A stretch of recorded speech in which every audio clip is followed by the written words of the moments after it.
Quero falar hoje com você sobre como enfrentar a provação.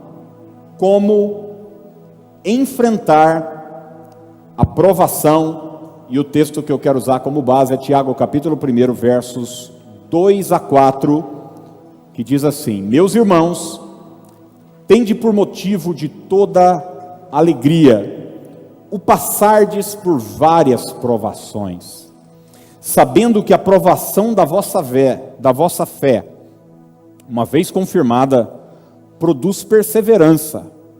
Ora, a perseverança deve ter ação completa, para que sejais perfeitos e íntegros, em nada deficientes.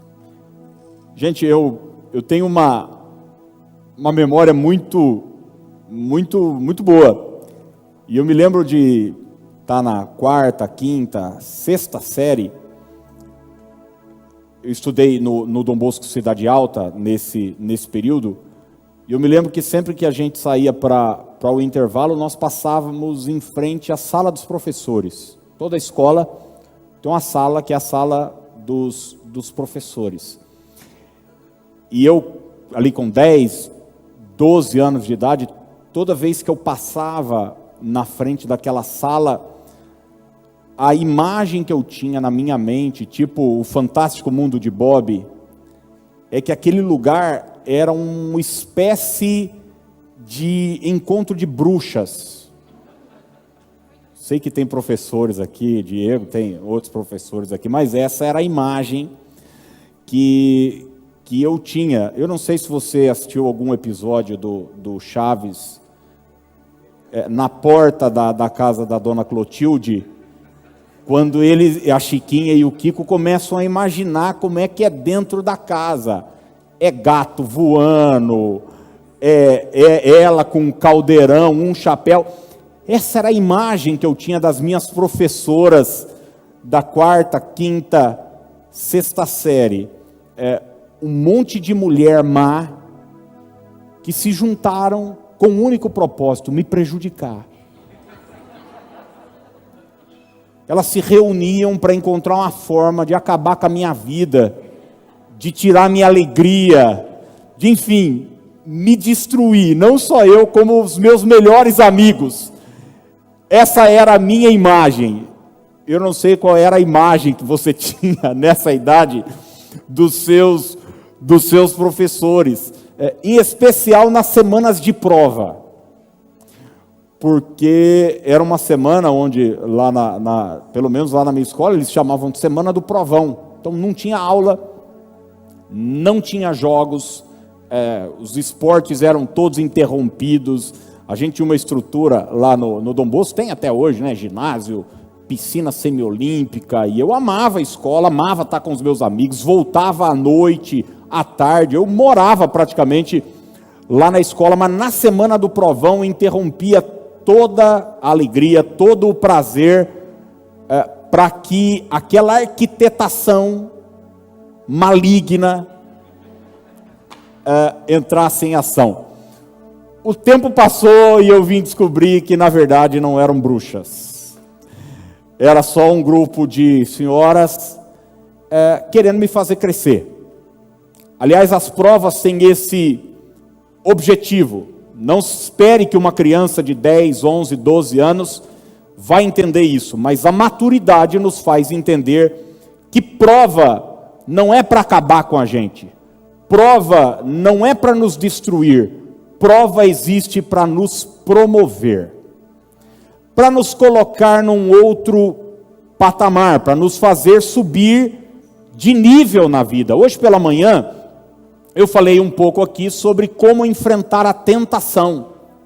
E muita gente tem dificuldade em entender a diferença de tentação e provação. E basicamente a diferença de tentação e provação está na origem e na finalidade. A tentação tem uma origem maligna, satânica, e a finalidade é sempre a destruição. A Bíblia diz que o salário do pecado é o quê? É a morte. A Bíblia diz que Satanás é assassino. Ou seja, então o diabo, ele vai me matar através do pecado. E antes do pecado, se é o pecado que conduz à morte, é a tentação que conduz ao pecado. Mas a provação não tem esse intuito. Pelo contrário, você vai ler nos escritos de Tiago, que a gente acabou de ler, que a provação é extremamente produtiva.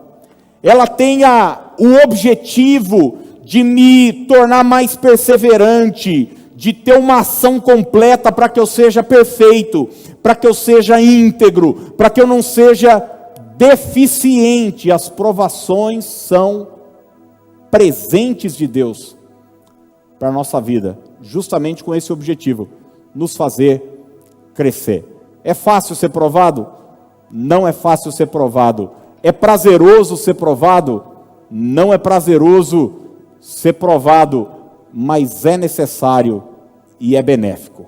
Nos faz crescer. E eu quero olhar com você hoje a experiência de um dos grandes homens da história da Bíblia, que foi provado e teve uma provação bastante difícil, venceu a provação e experimentou uma mudança de nível na sua vida. Eu quero olhar com você a prova de Abraão, Gênesis capítulo 22, por favor. Gênesis 22, depois eu vou pedir para você ler em casa o texto todo esse capítulo 22 de Gênesis até o verso 19, mas a gente vai ler só os 5 primeiros versículos. Gênesis 22, 1 em diante. Diz assim: depois dessas coisas, pôs Deus Abraão o quê? A prova. Quem é que o colocou à prova? Deus. É Deus quem prova. O diabo tenta. Você vai ver, se você não acompanhou pela internet ou não estava aqui de manhã, depois dá uma olhada lá, já está no YouTube a nossa mensagem, como enfrentar a tentação.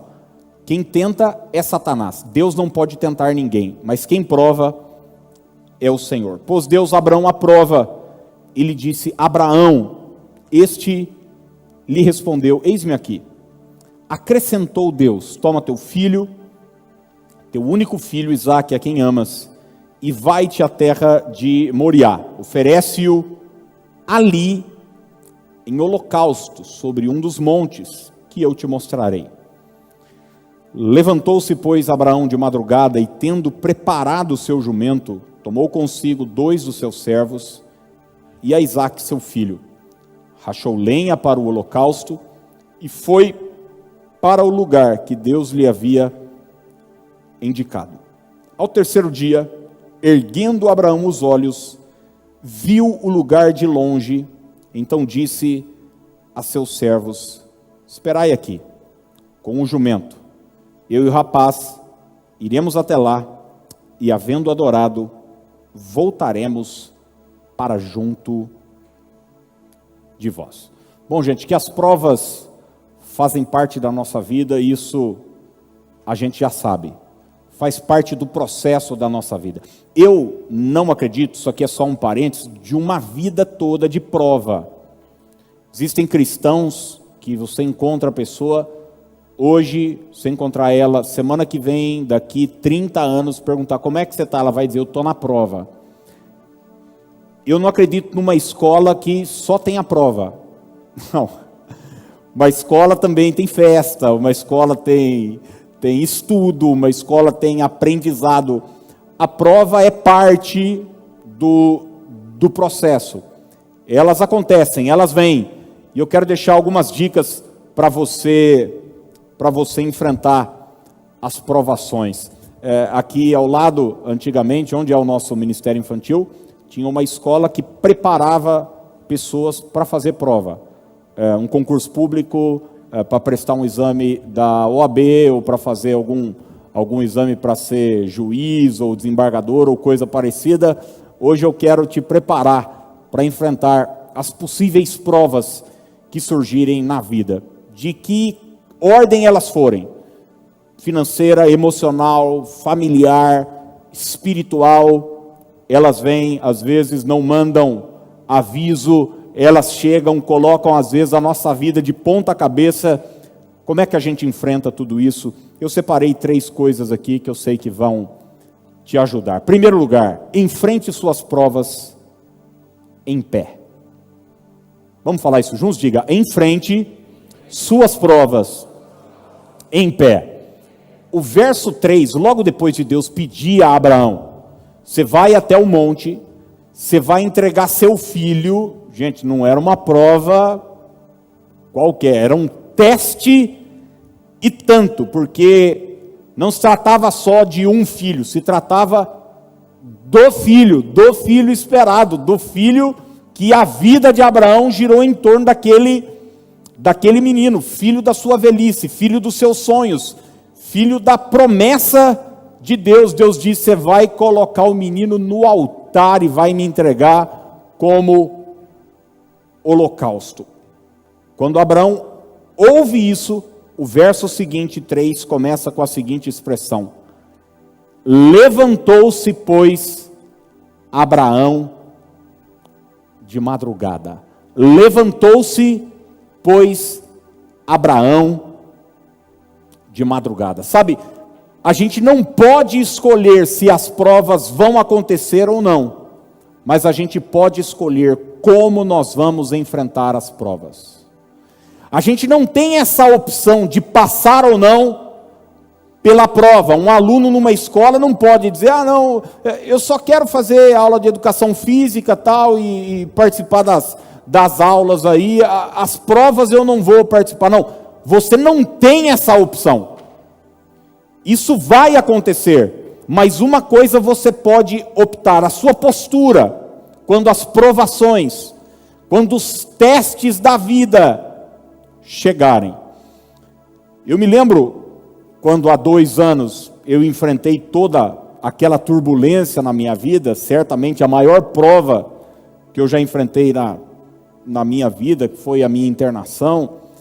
Eu confesso para você que até o último segundo eu acreditava que Deus ia me livrar. Até o último segundo. Falei, cara, de repente deu algum problema no exame, de repente Deus opera um milagre e tudo muda. Eu já vi essas coisas acontecerem.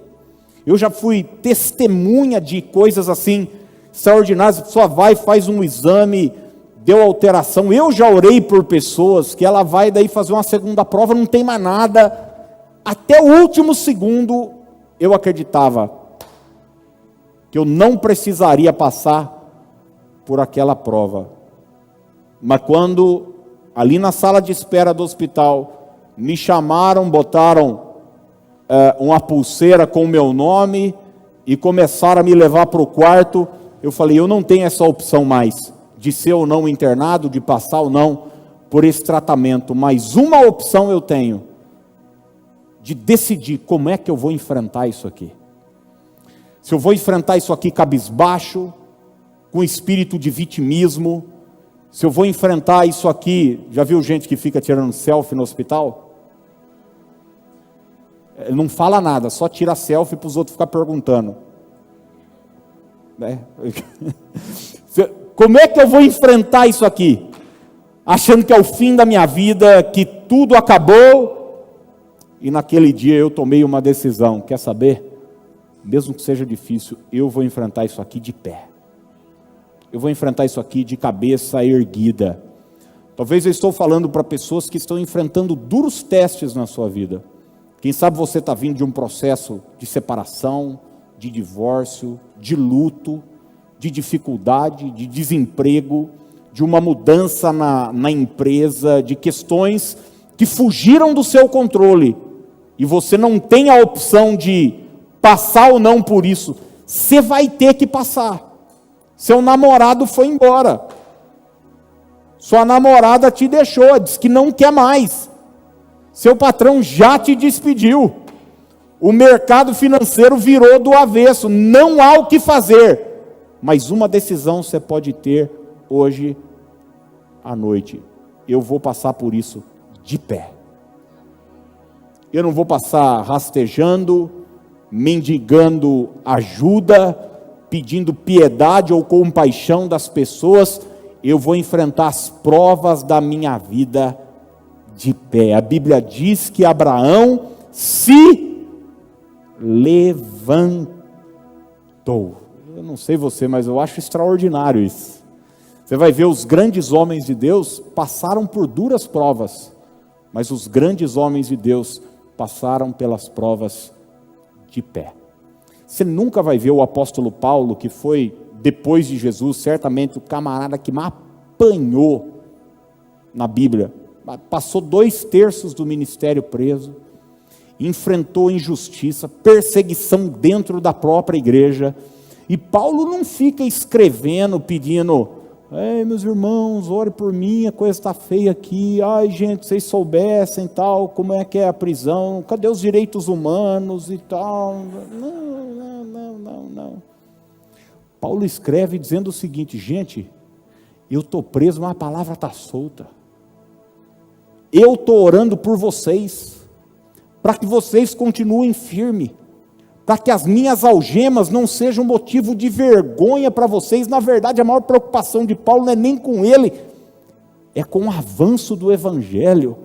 É esse Paulo preso que escreve: graças, porém, a Deus, que sempre nos conduz em triunfo. Olha só a atitude do apóstolo Paulo. É esse Paulo preso que escreve: eu tudo posso naquele que me fortalece. Hoje você pode tomar uma decisão. Como é que você vai enfrentar essa prova? Eu estou desempregado, mas eu estou de pé. Eu estou enlutado, mas eu estou de pé. Eu estou ferido, mas eu estou de pé. Eu não tenho as respostas que eu gostaria, mas eu estou de pé. Eu sofri algumas perdas, mas eu continuo de pé. Aliás, isso é uma ótima oportunidade, né? Porque hoje nós estamos aí com um livro aí fora. Quando Jesus vê um paralítico, vê alguém, ele diz: levanta-te, levanta-te. Deus te quer de pé, de pé. Chega, gente, chega de ficar sofrendo dessa síndrome de cachorro sarnento, ficar mostrando as feridas para os outros. Eu me lembro que um amigo, certa vez, me falou: poxa, Aquiles, tal pessoa vai lá na sua igreja? Eu falei: vai. Eu falei: eu conheci ela, a tal pessoa. Eu falei: ah, que legal. Então, falou: rapaz, eu fui lá no lugar onde ela trabalha, em 5 minutos de conversa ela me contou toda a história. Que história triste, não? Eu não sabia que ela tinha separado, eu não sabia que o marido dela é o ex-marido, isso, aquilo, eu não sabia que o filho tal lá, e a filha não sei o que lá. Ela estava enfrentando uma prova, mas ela estava enfrentando uma prova rastejando, suplicando por compaixão de terceiros. Infelizmente, até hoje continua nessa prova, porque ficar mendigando a ajuda dos outros não vai nos ajudar, vai nos manter no chão. Agora, levantar, ficar de pé, enxugar as lágrimas e continuar andando, mesmo que seja chorando, plantando a semente, vai nos fazer voltar com júbilo, trazendo os feixes. Levanta hoje, em nome de Jesus. Segundo lugar, enfrente as provações, olhando para o alto. Vamos repetir? Diga: em frente às provações, olhando para o alto. Você bem sabe que tudo aquilo que você colocar seu foco, seu olhar, sua atenção, sua energia, tudo isso vai crescer dentro de você. Sim ou não? Quando você começa a colocar muita atenção numa coisa, por exemplo, você está determinado a colocar seu físico em ordem. Vou fazer academia, chega de pelanca, chega não sei o quê, barriga negativa, eu quero não sei o quê. Você botou essa coisa na cabeça e você se disciplina. É frango, é batata doce, é whey, Deus te ajuda, vai embora, nós vamos aqui atrás intercedendo por você. Eita, eu estou agarrado naquele texto de Paulo a Timóteo, o exercício físico tem pouco proveito. Tem uns versículos que a gente, quando vê, você fala, não, é isso aqui mesmo, agora eu preciso me agarrar nisso aqui, que eu não estou pronto ainda para... Mas daí você bota energia naquilo, daqui a pouco, o que vai acontecer, gente? Você vai começar a colher os resultados daquilo. Você fala, ué, esse gominho aqui não tinha? Que é isso, Cristiano Ronaldo? Tô bem, tô bonito. Você vai, irmã, olhando no espelho, fala, meu Deus, Solange Frazão, eu tô uma velhinha até em ordem. Você colocou sua atenção. Se você colocar seu foco no trabalho, sua energia no trabalho, atenção, o que vai acontecer? Você logo vai começar a colher os frutos do seu trabalho, porque para onde você olha, para onde você foca, isso vai crescer dentro de você. Experimenta ficar focado em coisas na sua vida que não estão legais. O que vai acontecer com você? Eu não sei você, mas eu tenho um monte de coisa na minha vida que não está do jeito que eu gostaria. Mais alguém não? Eu e mais 4 pessoas. O resto está tudo que a vida ganha aqui. É uma bênção fazer parte dessa igreja. Está todo mundo voando. Mas nós 4 aí, vamos chegar lá também. Mas eu tenho um monte de coisa na minha vida que eu não gostaria que tivesse do jeito que está. Sabe o que eu faço? Eu vou desfrutando aquelas que estão do jeito que eu gostaria. Algumas estão melhor do que eu jamais poderia imaginar. Mas se você ficar focado no que não está legal, você já reparou, você tem uma unha encravada, seu corpo inteiro está perfeito, seu fígado funciona bem, seu coração está bom, pulmão, estômago, tudo, os movimentos, mas você tem uma unha encravada. Se concentra na dor daquela unha. Eu já fiz isso, gente, já contei para vocês que eu sofri 3 anos ininterruptos com uma unha encravada. E não é essas unhas assim que eu vejo, às vezes, gente fala, você olha, tem uma cutícula. Não, era sangue na meia, os irmãos pisavam, era uma coisa, na época, eu era menino já na igreja, mas eu jogava bola, e aquela coisa, quando você está com uma unha encravada, gente, parece que tem uma energia, né, que te traz, né, as pessoas a pisarem.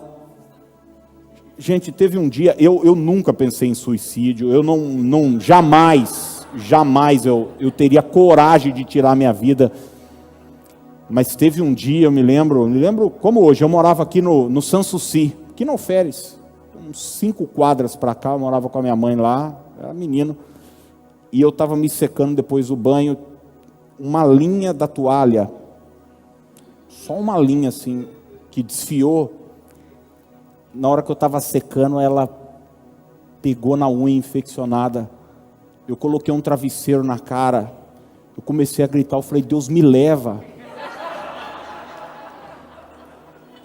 Eu falei, para que a gente continuar com isso? Me leva, me leva, me leva, me leva. Me leva, eu tinha amigos, tinha uma igreja que eu amava, jogava bola, ia no clube, trabalhava com a minha mãe, estava aprendendo violão, tinha tanta coisa boa na minha vida, mas eu resolvi olhar para quê? Para a minha dor. E eu estou dando esse exemplo cômico, mas quantos de nós estamos focados na nossa dor? No empreendimento que você tentou lá atrás, investiu, não deu certo, tudo foi por água abaixo.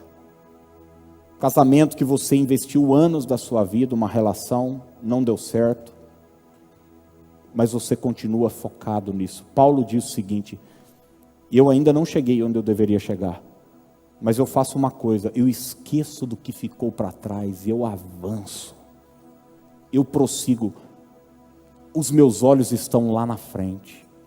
E você vai ver Abraão, por 2 vezes, o texto nos levar a esse entendimento, tanto o verso 4, como depois o versículo 13 vai dizer que Abraão ergueu os olhos.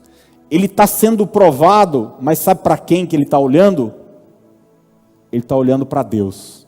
Ele está olhando para o alto. Certamente o seu emocional tinha muitas perguntas que ele não tinha resposta. Imagina, ele fica olhando para dentro de si, para os seus sentimentos. Ele ia falar o seguinte: mas peraí, que Deus é esse que me dá um filho e agora pede? Como é que pode? Tantos anos de espera, não é justo, não é certo e tal. Se ele ficasse olhando para a opinião das outras pessoas, se ele ficasse olhando para as circunstâncias, ele não ia atravessar aquela prova como vitorioso. Mas quando ele olha para Deus, aquilo lhe dá força para ele atravessar a sua provação. Olha o que 2 Crônicas, capítulo 20, nos diz. Segundo livro das Crônicas. É a história do rei Josafá, que é cercado pelos inimigos. Lembra desse texto, não? Começa com a seguinte descrição: grande multidão vem contra ti, 3 exércitos se levantam contra Josafá, e o texto começa já dizendo que Josafá teve medo, e daí ele se pôs a buscar o Senhor. Enfim, tudo normal até aí. Você está recebendo um cerco do adversário, na verdade são 3 inimigos, e agora você tem medo. E ele faz uma oração, e olha o que essa oração diz, versículo 12, 2 Crônicas 20, verso 12. Ah, nosso Deus, acaso não executarás tu o teu julgamento contra eles? Está falando dos adversários. Porque em nós, olha o diagnóstico que Josafá faz acerca das suas condições pessoais, da condição do seu exército. Em nós não há força para resistirmos a essa grande multidão que vem contra nós. Você já avaliou uma situação assim? Você olhou o tamanho do inimigo, olhou para você, para o seu tamanho e falou: não vai dar não. Eu não tenho força para vencer esse gigante. Josafá continua. E pior ainda, né? Olha só o que ele diz: e não sabemos nós o que fazer. Eu não tenho força, e tem uma outra coisa, estou perdido também. Não sei o que fazer. Já sentiu assim na vida? O inimigo é maior que você. Você não tem uma estratégia, um plano bem elaborado, mas ele termina dizendo: porém, os nossos olhos estão postos em ti. Eu não sei o que fazer.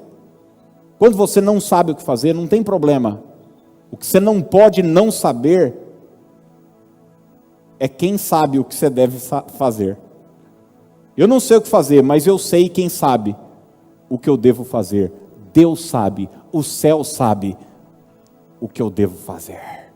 E ele então olha para o alto, e você vai continuar lendo o texto. Josafá recebe do céu, do Espírito de Deus, uma palavra profética, uma estratégia de adoração. Ele experimenta um grande milagre na sua vida. Abraão já tinha passado por essa experiência, né? Lembra de Gênesis 15, quando ele está lá, já saiu da terra, já está anos, e nada de filho, nada de criança, nada de promessa se cumprindo. O Senhor aparece para ele numa visão e diz: Abraão, não tenha medo, eu sou o teu escudo, teu galardão será sobremodo grande. Ele fala: mas que me adianta, eu continuo sem filhos, e o Damasceno Eliezer é o herdeiro na minha casa. Deus diz: não será esse o teu herdeiro. E tira Abraão de dentro da tenda, e diz para Abraão o quê? Olha para o céu, olha para o alto, conta as estrelas, se é que você pode, assim será a tua descendência. Sabe, quando a gente fica olhando o nosso recurso, as circunstâncias, a gente começa a fazer os nossos planos. Não, o Damasceno Eliezer, um empregado vai ser o meu, porque não tem condição, o tempo está passando. E Deus diz o seguinte: Olha para o céu, porque meu plano continua de pé. Olha para o céu, porque tem coisa boa chegando. Olha para o céu, Abraão, porque eu vou fazer muito mais do que você possa imaginar.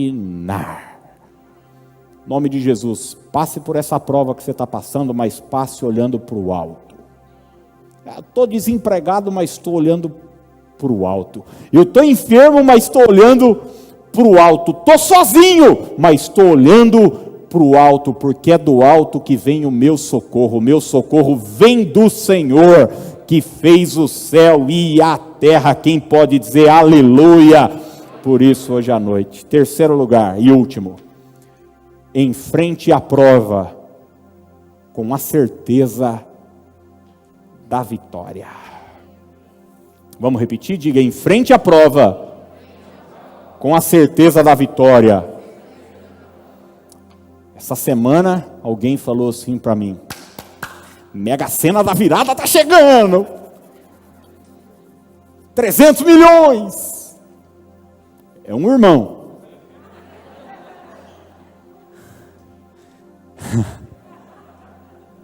Deixa eu falar, a vida não se trata de um jogo. A vida com Deus não se trata de uma tentativa, de uma aposta. É um clube que foi lá, treinou, se preparou e vai para o campo, vai para a quadra e diz: vamos ver o que é que dá. Não se trata de um exército bem equipado, com uma estratégia militar, um poder bélico, e diz: vamos para a guerra aí. Vamos ver se os deuses nos ajudam. Não. A vida com Deus, a gente vai para o campo de batalha com a certeza: em todas estas coisas somos mais que vencedores. Se você ainda não venceu, é porque essa batalha ainda não terminou. Gente, eu gostava muito de assistir os filmes do Rocky Balboa, mesmo sabendo o final de todos aqueles filmes. Você sabia, não sabia? Que no fim o Rocky ia ganhar, sabia ou não? Você sabia? Você já começava o filme sabendo, vai dar tudo certo. Daniel San, já sabia, vai apanhar bastante, vai chegar tudo arrebentado, mas no final vai vencer. A minha vida, a sua vida é assim. A gente passa pelas provas, pelas lutas, pelas adversidades, pelos problemas, com a garantia da vitória que o Senhor nos prometeu. Sabe, quando Lázaro estava indo junto com Jesus para sua casa, sua filha estava enferma, menina dele, 12 anos, doente, e de repente chega uma notícia. E eu quero que você olhe isso comigo em Lucas capítulo 8, versículo 49 e 50. Lucas 8, 49 e 50. Diz assim: falava ele ainda, quando veio uma pessoa da casa do chefe da sinagoga, dizendo: tua filha já está morta, não incomodes mais o mestre. Quem aqui já ouviu uma palavra como essa? Não vale a pena você continuar. Não vale a pena você insistir. Não vale a pena você acreditar. Até aqui foi em vão e vai continuar sendo em vão. A menina já está morta. É o fim.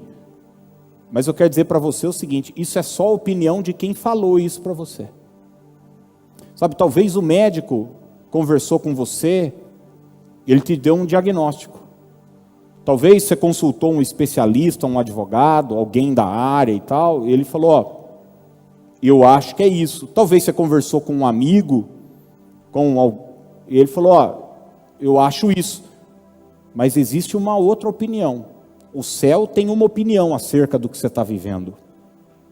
E aqui está a chave. É por isso que é importante você olhar para o alto. Eu tenho dito para você, pelo amor de Deus, desliga a Globo News da sua casa. Pelo amor, antes a gente falava para as pessoas não assistir Globo por causa de novela, agora é por causa de jornal mesmo. porque isso só vai gerar pânico, desespero, ansiedade.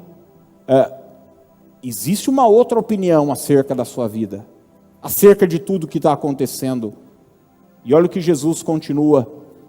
O texto diz assim: mas Jesus, ouvindo isto, lhe disse.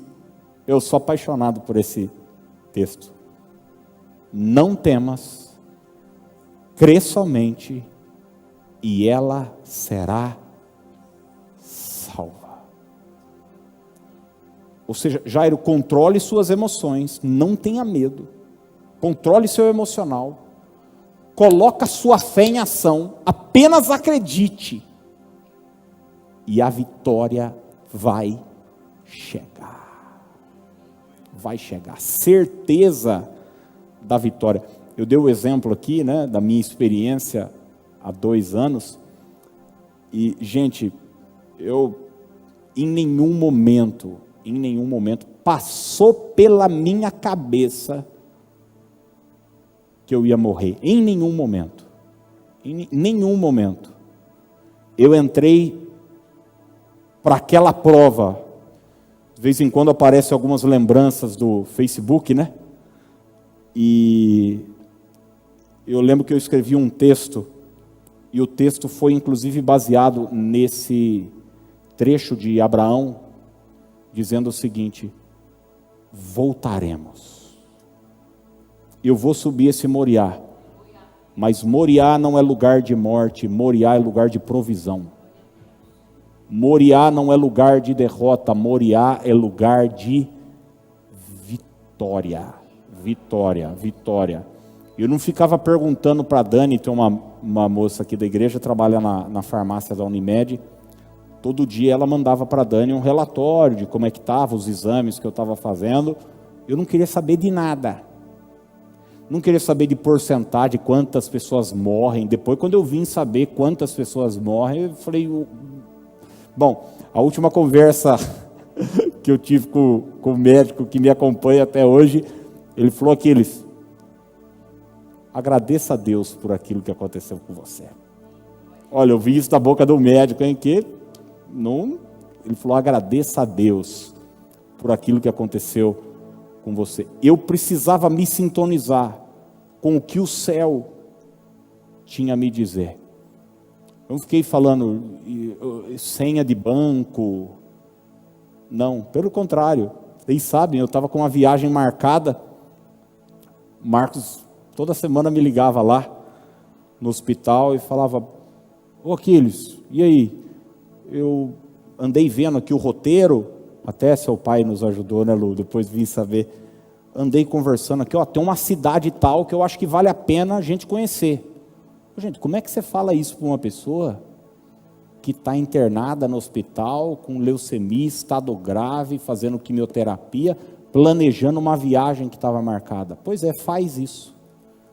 Quem é da fé continua com os planos, não faz plano para a morte, faz plano para a vida. Faz plano para... Enfrente suas provações nessa perspectiva. Cara, vai ser fácil? Não vai. Não é confortável ser provado. Não é prazeroso ser provado. Gostoso na escola é a hora do recreio. É ou não? Coisa boa, comer coxinha, tomar Coca-Cola. Eu lembro que tinha Coca-Cola lá na escola de 700 ml. Copão, com as promoções lá, e tomava, e chupava sorvete, e jogava bola, espirobol, e fazia de tudo. Só conhece espirobol quem estudou no Dom Bosco. Acho que em nenhum outro lugar do mundo tem. Espirobol é um mastro assim, o negócio fica rodando e tal. Enfim, a gente gosta disso. A gente não gosta de prova. Mas as provas acontecem. E a gente precisa atravessar por elas com a convicção de que nós haveremos de vencer. Jó 19:25. Em meio à sua prova, em meio à sua dificuldade, Jó disse: porque eu sei. Eu sei. Você pode repetir essa expressão comigo? Diga: eu sei. Olha só, não se trata do que você sente, tá? Gente, se você, mais do que entender e acreditar nisso que eu estou dizendo para você, sua vida emocional, sua vida espiritual muda completamente. Para de ficar dando atenção para essa criança que mora dentro de você.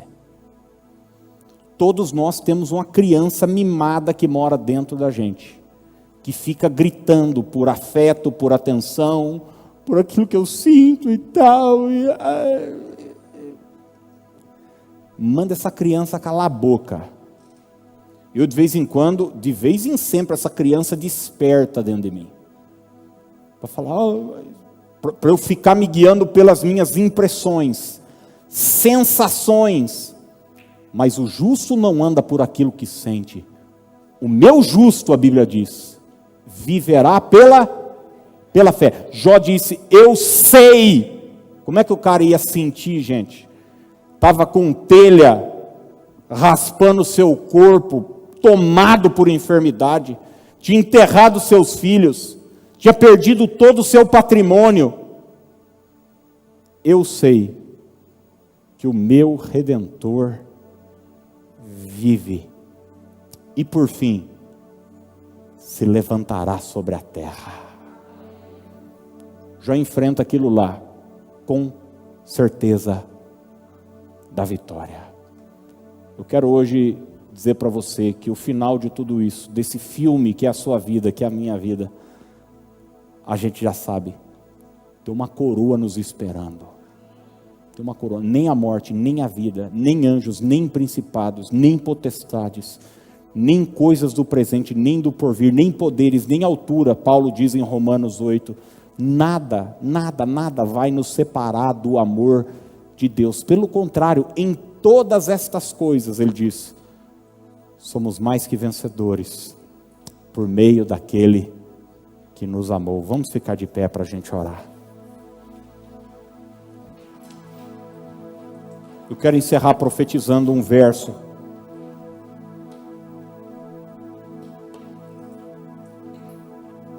que tem me perseguido nesses últimos anos.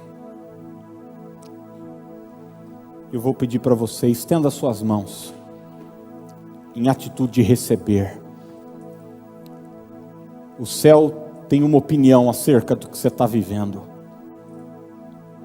Estão tramando para você na empresa, seus concorrentes estão sendo desleais, estão querendo puxar seu tapete, tem gente que quer ver seu mal, a doença tem batido a porta, a depressão tem buscado lugar, a ansiedade, a dor, os críticos. Mas eu quero dizer para você que o céu tem uma palavra acerca de tudo que você está vivendo. Jó capítulo 8, verso 7, eu quero deixar isso com você hoje. O seu começo parecerá modesto, mas o seu futuro será de grande prosperidade. O seu futuro, você pode declarar isso comigo? Diga o meu futuro. Diga o meu futuro será de grande prosperidade. Tem gente que quer ver o que os búzios dizem, o que as cartas dizem, como é que vai ser o que um profeta XY. Não. Eu já tenho sobre mim uma palavra liberada. O meu futuro será de grande prosperidade. Antes o pastor Ricardo nos conduzir numa oração, numa adoração para a gente encerrar, em março desse ano, eu precisei tomar uma decisão. Começou a fechar tudo, fechar aquela coisa, comércio, fecha a igreja, todo mundo sabe do que aconteceu. E eu me lembro de alguns pastores, colegas, que chegaram para mim dizendo, já reuni minha equipe, cortei o salário de todo mundo pela metade, falei que a turma agora vai precisar se virar, meu Deus, vai fechar tudo, vai fechar aquilo outro e tal, e todo mundo em pânico, como é que vai ser, o comércio vai fechar, o povo não vai ter dinheiro, e igreja, e a gente vive de doação, e desespero. No meio de tudo aquilo, eu precisei tomar uma decisão: ou eu faço planos de morte, ou eu faço planos de prosperidade. E eu me lembro que naquele mês de março, eu falei para o pessoal do escritório, nós temos 2 frentes que a gente ajuda de missões, né? Uma aqui no Nordeste e uma em Portugal. E eu falei para o pessoal, esse mês agora, de março, primeiro mês da pandemia, já no meio daquele turbilhão, eu falei, manda o salário dos 2 missionários em dobro, por favor. Nós vamos plantar uma semente no meio dessa crise. Eu preciso deixar claro para mim mesmo, para o meu Deus, para a minha fé e para o diabo, que eu não vou fazer planos para a morte, para a miséria. Eu tenho sobre mim uma promessa: nós vamos ter um futuro de grande prosperidade. Irmãos, eu falava hoje com um casal de amigos que moram fora, estão aqui passeando na igreja, foram membros aqui há anos. Eles falaram, e aí pastor, como é que foi esse ano? Eu falei, a igreja só cresceu em número de gente, em pessoas, online, presencialmente. É óbvio que nem todo mundo está conseguindo chegar financeiramente. Não teve um mês que foi pior do que o ano passado. Não faça planos de morte. Continue plantando a sua semente, continue orando, continue crendo que Deus vai cumprir aquilo que prometeu. Sua vida não está na mão desses governantes malucos que nós temos por aí, que só pensam em si, só pensam no seu umbigo. Daquela coisa, nós acabamos de ver agora, né? Para votar, pode estar todo mundo na rua, depois para trabalhar, algumas horas depois já não pode, um monte de coisa. Não coloque o seu futuro nas mãos da economia do país, de um governante, de presidente, de prefeito, de nada. Coloque sua vida, nas mãos de Deus, acreditando que Ele começou a boa obra, Ele vai completar no nome de Jesus.